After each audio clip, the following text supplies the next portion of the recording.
வாழ்க்கையில் கஷ்டம் நேரும் போதெல்லாம் அவற்றின் காரணமாக நம் அனைவருக்கும் நினைவில் வருபவர் சனி பகவான். நமக்கு ஏற்படும் துன்பங்களுக்கு சனி பகவானும் நம் கர்மங்களும் காரணமாகும். ஒருவர் ஜாதகத்தில் சனி பகவான் வந்துவிட்டால் சில ஆண்டுகளுக்கு அவர் வாழ்க்கை இன்னல் நிறைந்ததாகவே இருக்கும். சனி பகவான் உங்கள் ஜாதகத்தில் வந்துவிட்டால் 7.5 ஆண்டுகளும் இருக்கலாம், அல்லது ஜென்ம சனியாக அதற்கு மேலேயும் இருக்கலாம். குறிப்பாக சனி திசை முடியும் நேரமான அஷ்டம சனி மிகவும் துன்பம் நிறைந்ததாக இருக்கும். ஆனால் சனி பகவான் எவ்வளவு கெடுப்பவரோ அதே அளவு கொடுப்பவர். அவரை சரியான முறையில் வழிபட்டால் அவர் கொடுப்பதை யாராலும் தடுக்க முடியாது. இங்கே அவரை எவ்வாறு வணங்கினால் நன்மை கிடைக்கும் என்பதை பார்க்கலாம். சனி பகவான் சூரிய தேவனின் மகன் ஆவார். இவர் தாயின் கர்ப்பத்தில் இருக்கும்போதே சூரியனின் வெப்பத்தால் கருப்பாக மாறியவர். சனி பகவானின் தாயான சாயாதேவி தீவிர சிவபக்தை ஆவார். அவரை போன்றே சனி பகவானும் கர்ப்பத்திலிருந்தே சிவபக்தனாகவே வளர்ந்தார். அவர் பக்தியை மெச்சி தவறு செய்யும் மனிதர்களுக்கு வாழும்போதே தண்டனை கொடுக்க வேண்டிய பொறுப்பை அவருக்கு வழங்கினார் சிவபெருமான். சனி பகவானை மகிழ்ச்சிப்படுத்தும் முதல் சொல் நமசிவாய என்பதாகும். சிவனை வழிபடுவதே சனி பகவானின் கோப பார்வையிலிருந்து உங்களை பாதுகாக்கும். பிரதோஷத்தன்று சிவபெருமானை வழிபடுவது கூடுதல் சிறப்பு.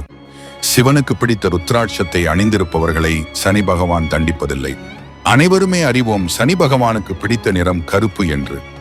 கருப்பு நிற துணியை வைத்து வழிபடுவதை சனி பகவான் மிகவும் விரும்புவார். அதே போல கருப்பு நிற பசுவின் பாலும் தயிரும் சனி பகவானுக்கு வைத்து வழிபட மிகச்சிறந்த பொருளாகும். இதனை வைத்து வழிபடுபவர்களை சனி பகவான் ஒருபோதும் சோதிப்பதில்லை. சனி பகவானை வணங்க ஏற்ற நாள் சனிக்கிழமைதான். சனிக்கிழமை தோறும் சனி பகவானின் கோவிலுக்கு சென்று 7 விளக்கு ஏற்றி வழிபடுவது அவரின் கோப பார்வையிலிருந்து பாதுகாக்கும். சனிக்கிழமை விரதம் இருப்பதும் கூட நல்லதுதான். சனிக்கிழமை தோறும் காகத்திற்கு சாப்பாடு வைத்து முன்னோர்களை வழிபடுபவர்களை சனி பகவான் தொந்தரவு செய்ய மாட்டார். அதே போல சனி பகவானின் தீய பார்வையிலிருந்து யாராலும் தப்ப முடியாது. சுத்தமில்லாத இடங்களும் மனிதர்களும் சனி பகவானுக்கு மிகுந்த கோபத்தை ஏற்படுத்தக்கூடியவை. குளித்துவிட்டு ஈரத்துடன் வீட்டிற்குள் செல்பவர்கள் சனி பகவானின் பார்வையிலிருந்து தப்பிக்க இயலாது. அதே போல முதல் நாள் உடுத்திய துணியை அடுத்த நாளும் உடுத்துவது சனீஸ்வரருக்கு பிடிக்காத ஒன்று. இருள் சூழ்ந்திருக்கும் வீடுகளை எப்பொழுதுமே சனி பகவானுக்கு பிடிக்காது.